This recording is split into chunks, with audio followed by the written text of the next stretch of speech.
The U.S. demands Traoré's arrest, but Putin intervenes at the last minute. Sarah Mitchell clutched her coffee mug tightly as she stared at the television in her State Department office. The news was breaking across every major network.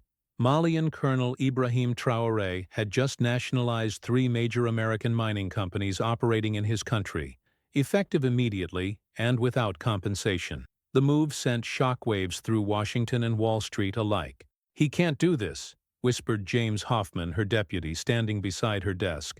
"Those mining rights were established in contracts signed 10 years ago." Sarah, the newly appointed Assistant Secretary of State for African Affairs, set down her mug. "He just did. And the Chinese are already offering to step in." Her secure phone rang. It was the Secretary of State himself. "Mitchell, I need you in the Situation Room in 30 minutes. The President wants options on his desk by end of day." The White House meeting was tense. Representatives from state, defense, treasury, and intelligence agencies crowded around the table as National Security Advisor Thomas Reynolds outlined the situation. Colonel Traoré seized power 6 months ago, promising democratic elections. Instead, he's consolidated control and pivoted toward Moscow and Beijing. This mining grab is a direct challenge to American interests in the region. Sarah listened carefully as various officials offered their assessment. The Treasury Secretary warned about market implications. The Defense Secretary noted increased Russian mercenary presence in Mali. The CIA director mentioned intelligence suggesting Traoré had received significant Russian backing before his coup. The president, looking grave, finally spoke. "What are our options?" Reynolds laid them out. Economic sanctions, UN resolutions, diplomatic pressure through African allies, or pursuing international arrest warrants based on evidence of corruption and human rights abuses allegedly committed during Traoré's rise to power. "The legal team believes we have enough to request an Interpol red notice," Reynolds said. Sarah cleared her throat. "Mr. President, pushing for Traoré's arrest would be seen as American overreach in Africa. It could backfire, especially given our history there." "I understand your concerns, Mitchell," the president replied, "but this can't go unanswered. Prepare the diplomatic groundwork for sanctions and the arrest warrant. We need to send a message that seizure of American assets won't be tolerated." 3 days later, Sarah found herself in New York, working UN corridors to build support for a resolution condemning Mali's action. The Russians and Chinese were pushing back hard, but several European allies seemed receptive. Her phone buzzed with a text from James. "CNN breaking. Kremlin spokesman just announced Russia considers the U.S. actions against Mali economic warfare and promises to stand with their African partner." Moments later, her secure line rang. It was Reynolds. "Mitchell, the situation's escalating. Putin just announced he's sending his foreign minister to Bamako tomorrow. Get back to Washington. Now."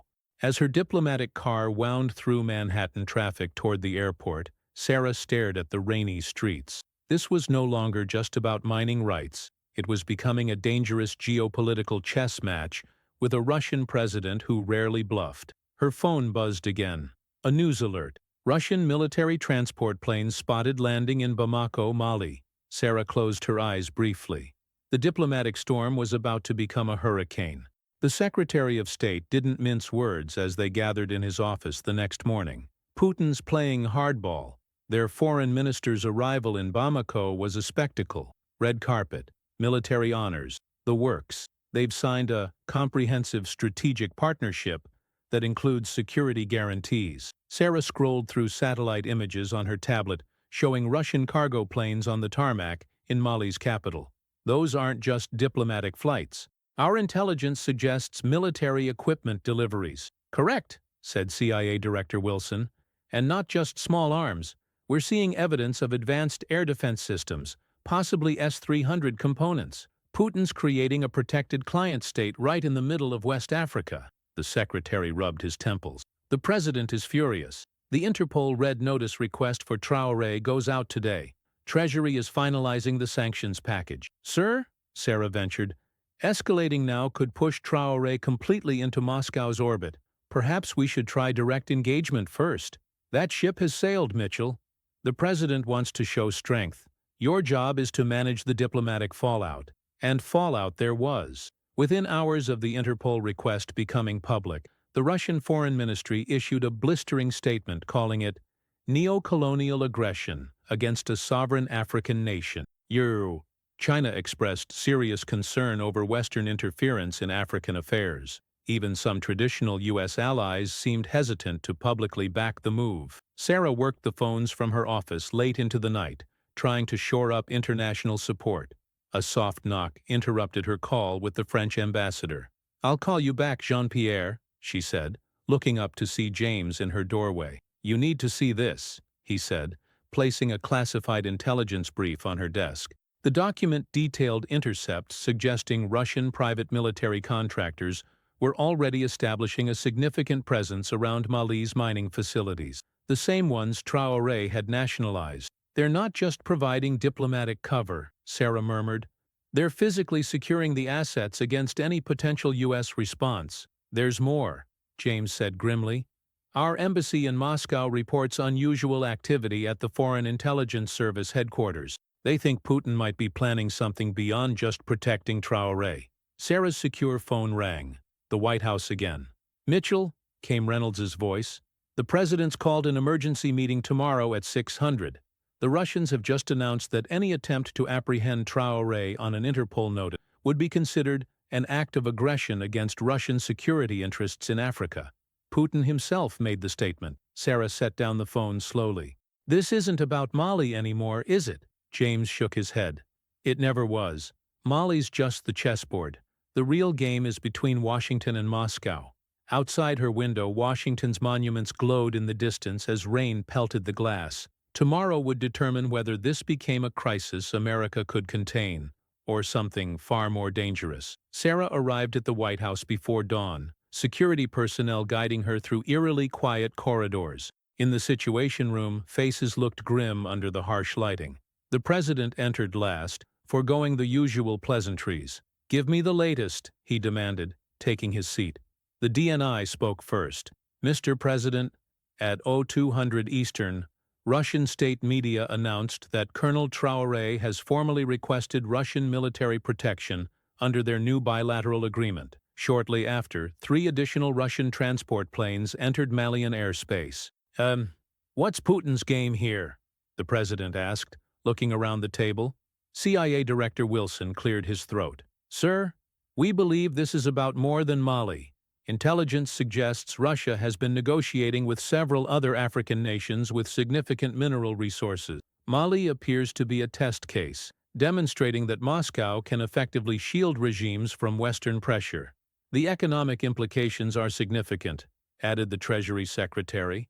"Mali's deposits of gold, uranium, and rare earth minerals are strategically valuable. If Russia establishes this precedent successfully, other resource-rich countries might follow suit." The Secretary of Defense spoke next. "We're tracking increased Russian naval activity in the Mediterranean. The carrier Kuznetsov and its battle group have altered course toward the West African coast. It's a show of force, sir." The president turned to Sarah. "Mitchell, your assessment?" Sarah straightened in her chair.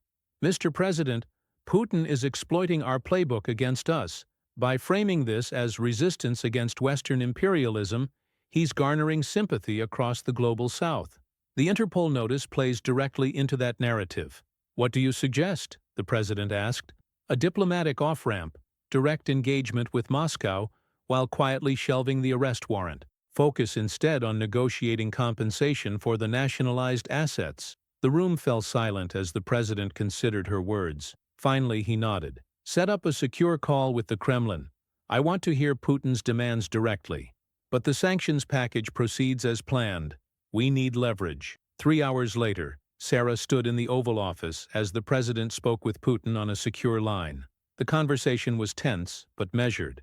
Putin insisted that Mali had sovereign rights to control its resources, while suggesting that reasonable compensation for American companies might be possible with Russian mediation. After the call ended, the president looked troubled. "He wants a face-to-face meeting of representatives in Geneva next week, and he specifically requested that you attend, Mitchell." "Me?" Sarah was surprised. "Yes. Apparently your previous work on the nuclear treaty negotiations caught his attention. Their delegation will be led by Foreign Minister Lavrov. Later that afternoon, Sarah was briefing her team when James rushed in. It's all over the news. Traoré just gave a press conference saying he has evidence of American covert operations trying to destabilize his government. He's claiming the mining nationalization was a defensive measure. Sarah quickly pulled up the footage. Traoré stood confidently behind a podium flanked by Malian and Russian flags, holding up documents he claimed were proof of CIA operation. "Those are forgeries," said a CIA liaison assigned to Sarah's team, "but convincing ones. Russian intelligence has gotten very good at this." Sarah's phone buzzed with a message from the Secretary of State. "Geneva meeting approved. Depart tomorrow. Full authorization to negotiate compensation package. President wants this contained." As she packed her briefcase that evening, Sarah pondered Putin's strategy. This wasn't just about minerals or even influence in Africa. The Russian president was demonstrating that he could still challenge American power globally, despite Western sanctions and isolation following Ukraine. The Geneva meeting would be a delicate dance, one with implications far beyond Mali's borders. Snow fell gently outside the windows of the Swiss diplomatic compound as Sarah reviewed her notes one final time. The American delegation occupied one side of the ornate conference room, with empty chairs awaiting the Russians across the polished table. "Remember," the Secretary of State had told her before she left, "get an agreement on compensation and a face-saving way to walk back the arrest warrant. But don't give away the store. Putin needs this win as much as we need the resolution." The door opened precisely at 9 a.m., and Russian Foreign Minister Sergei Lavrov entered, followed by his delegation. Despite his 70-plus years, Lavrov carried himself with the confidence of someone who had outlasted multiple American administrations. "Assistant Secretary Mitchell," he said, extending his hand with a thin smile. "We meet again. The nuclear talks in Vienna were more productive than this situation might be, I fear." "Minister Lavrov," Sarah replied evenly, "I believe when reasonable people sit down together, productive outcomes are always possible." The opening statements were predictably rigid, with the Russians condemning American interference and the American side emphasizing rule of law and contract sanctity. But once the initial posturing concluded and the principals moved to a smaller room for direct talks, the real negotiations began. "Colonel Traoré is prepared to discuss compensation," Lavrov stated, "but the demand for his arrest must be withdrawn completely and publicly." "The nationalization violated international law," Sarah countered. "We need guarantees that American companies' investments will be respected going forward." "Perhaps," Lavrov suggested, "a third-party valuation of the assets could establish fair compensation. The African Development Bank might serve as a neutral arbiter."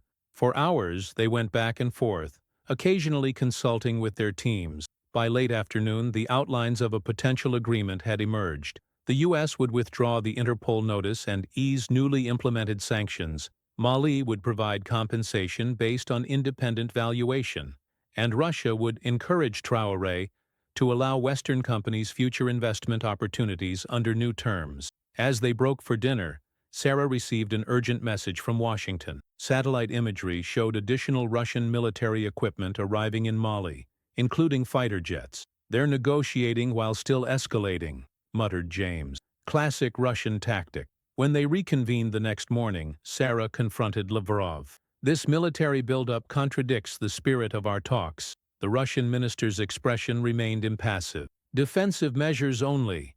Mali has legitimate security concerns." By midday, they had reached a tentative framework agreement, but a key sticking point remained: the timing of sanctions relief versus compensation payments. As they argued over sequencing, Sarah's phone buzzed with a news alert. Colonel Traoré had just announced in Bamako that uranium deposits discovered in northern Mali would be developed exclusively with Russian and Chinese partners, deposits previously promised to American and French companies. Sarah looked up to see Lavrov watching her reaction carefully. "You knew about this announcement," she said. "Mali is a sovereign nation," he replied smoothly. "Their resources, their decisions. This changes the parameters of our discussion." "Perhaps," Lavrov acknowledged, "but remember President Putin has taken a personal interest in this matter. He believes a resolution is in everyone's interest." As the day's session ended without final agreement, Sarah received word that the president wanted to speak with her directly. In the secure communications room, his frustration was evident. "Mitchell, we're getting played. While you're talking in Geneva, they're cementing control over resources we've spent a decade developing access to. Sir, I believe they're still interested in an agreement. Putin doesn't want a direct confrontation. He wants recognition and respect. Then give him a deadline. Either we have a deal by tomorrow noon Geneva time, or we announce a new package of sanctions targeting their African operations specifically. Make it clear this isn't just about Mali anymore." As Sarah left the communications room, she wondered if escalation was really the answer, or exactly what Putin had anticipated all along. The final day of negotiations dawned with tension hanging over the Swiss estate. Sarah had conveyed the president's deadline to Lavrov the previous evening, receiving only a raised eyebrow in response. Now, with 3 hours remaining, the Russian delegation seemed in no hurry, methodically working through minor points while avoiding the central issues. "Minister," Sarah finally said, checking her watch, "we both know what's at stake here. My instructions are clear. Without substantive agreement by noon, my government will implement additional measures." Lavrov sipped his tea unhurriedly. "Threats rarely improve diplomatic outcomes, Ms. Mitchell, but perhaps it's time I shared something with you." He nodded to an aide, who handed Sarah a folder. Inside were satellite images showing Chinese military advisors at Malian bases, along with documentation of mineral rights agreements not just with Mali, but with Niger and Burkina Faso as well, all countries that had recently experienced coups and pivoted toward Moscow. "This is not just about Colonel Traoré," Lavrov explained. "This is about a new reality in Africa. The unipolar moment is ending, Ms. Mitchell." Sarah studied the documents carefully. So this was coordinated from the beginning. The nationalization, the military cooperation, the regional expansion. "Let's call it strategic planning," Lavrov replied. "But President Putin has authorized me to offer a compromise." Sire.